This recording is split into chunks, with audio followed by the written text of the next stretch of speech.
ನಮಸ್ಕಾರ ಕರ್ನಾಟಕ. ನಾನು ನಿಮ್ಮ ಜಸ್ಟ್ ಅನದರ್ ಕನ್ನಡಿಗ ಎಂ ಸುನಿಲ್. ಇವತ್ತಿನ ಟಾಪಿಕ್ ಅನಸ್ತೇಷಿಯಾ ಅಂದರೆ ಅರವಳಿಕೆ. ಅನಸ್ತೇಷಿಯಾ ಅಂದರೆ ಅರಿವೇ ಇಲ್ಲದಾಗೆ ಮಾಡುವಂತಹ ಒಂದು ವಿಧಾನ. ಆಕ್ಚುಲಿ ಅನಸ್ತೇಷಿಯಾ ಅಂದರೆ ಇದೊಂದು ತಾತ್ಕಾಲಿಕ ನಿಯಂತ್ರಿತ ರೂಪದಲ್ಲಿ ಅರಿವನ್ನು ಮತ್ತು ಸಂವೇದನೆಯನ್ನು ಕಡಿತಗೊಳಿಸುವಂತಹ ವಿಧಾನ. ಆಕ್ಚುಲಿ ಜನರಲ್ಲಿ ಅನಸ್ತೇಷಿಯಾ ಅನ್ನೋದು ಒಂದು ಭಯನೂ ಇದೆ, ಅದೇ ಥರ ನಂಬಿಕೆನೂ ಇದೆ. ಇದು ಮೆಡಿಕಲಿ ಪರ್ಪಸ್ ಓನ್ಲಿ ಯೂಸ್ ಮಾಡುವಂತಹ ವಿಧಾನ. ಅನಸ್ತೇಷಿಯಾದಲ್ಲಿ ರಿಸ್ಕು ಇರುತ್ತೆ ಮತ್ತು ಸೇಫ್ ಝೋನು ಇರುತ್ತೆ. ಅದು ದೇಹದ ರೋಗ ಲಕ್ಷಣಗಳ ಮೇಲೆ ಡಿಪೆಂಡ್ ಆಗಿರುತ್ತೆ. ಅನಸ್ತೇಷಿಯಾ ಅಂತ ತಗೊಂಡಾಗ 3 ವಿಧಾನ ಬರುತ್ತೆ: ಜನರಲ್ ಅನಸ್ತೇಷಿಯಾ, ಸಾಮಾನ್ಯ ಅನಸ್ತೇಷಿಯಾ, ರೀಜನಲ್ ಅನಸ್ತೇಷಿಯಾ, ಪ್ರಾದೇಶಿಕ ಅನಸ್ತೇಷಿಯಾ, ಲೋಕಲ್ ಅನಸ್ತೇಷಿಯಾ, ಸ್ಥಳೀಯ ಅನಸ್ತೇಷಿಯಾ. ಇವತ್ತು ರೀಜನಲ್ ಅನಸ್ತೇಷಿಯಾ ಅಥವಾ ಪ್ರಾದೇಶಿಕ ಅನಸ್ತೇಷಿಯಾ ಬಗ್ಗೆ ತಿಳಿದುಕೊಳ್ಳೋಣ. ಅದರಲ್ಲಿ ಸ್ಪೈನಲ್ ಅನಸ್ತೇಷಿಯಾ.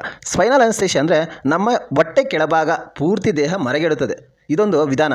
ಎಕ್ಸಾಂಪಲು LACS ಅಥವಾ ಲೆಗ್ ಆಂಪುಟೇಷನ್ ಅಥವಾ ಹರ್ನಿಯೇತರ ಶಸ್ತ್ರಚಿಕಿತ್ಸೆಗಳಿಗೆ ಕೊಡುವಂತಹ ಅನಸ್ತೇಷಿಯಾ ಆಗಿರುತ್ತದೆ.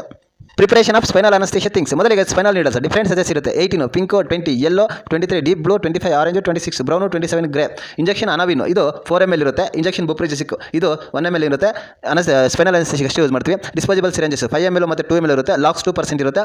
ಮತ್ತು ಗಾಜ್ ವೈಪ್ ಮಾಡೋಕ್ಕೋಸ್ಕರ ಯೂಸ್ ಮಾಡ್ತೀವಿ. ಬೆಟಾಡಿನು ಪೇಂಟ್ ಮಾಡೋಕ್ಕೋಸ್ಕರ ಯೂಸ್ ಮಾಡ್ತೀವಿ. ಸ್ಟೆರ್ಲಿಯಮ್ ವೈಪ್ ಮತ್ತು ಪೇಂಟ್ ಮಾಡೋಕ್ಕೆ ಯೂಸ್ ಮಾಡ್ತೀವಿ. ಸರ್ಜಿಕಲ್ ಗ್ಲೋ ಯೂಸ್ ಮಾಡ್ತೀವಿ. ಫೈನಲ್ ಟ್ರೈಲಿ ಸ್ಪಾಂಜ್ ಹೋಲ್ಡರು, ಬವಲ್ಲು, ಗಾಜು, ವೋಲ್ ಟವಲು ಇರುತ್ತೆ. ಇದು sterile spinal set. Finally set ಈ ಥರ ಇರುತ್ತೆ. ಇದು ಡೆಮೋ ಪರ್ಪಸ್ ಅಷ್ಟೇ ಯೂಸ್ ಮಾಡ್ತಿದ್ದೀನಿ. ಇದು ನಿಮಗೆ ಯೂಸ್ಫುಲ್ ಅನಿಸಿದರೆ ಲೈಕ್ ಮಾಡಿ, ಶೇರ್ ಮಾಡಿ, ಕಮೆಂಟ್ ಮಾಡಿ, ಫಾಲೋ ಮಾಡಿ. Thank you.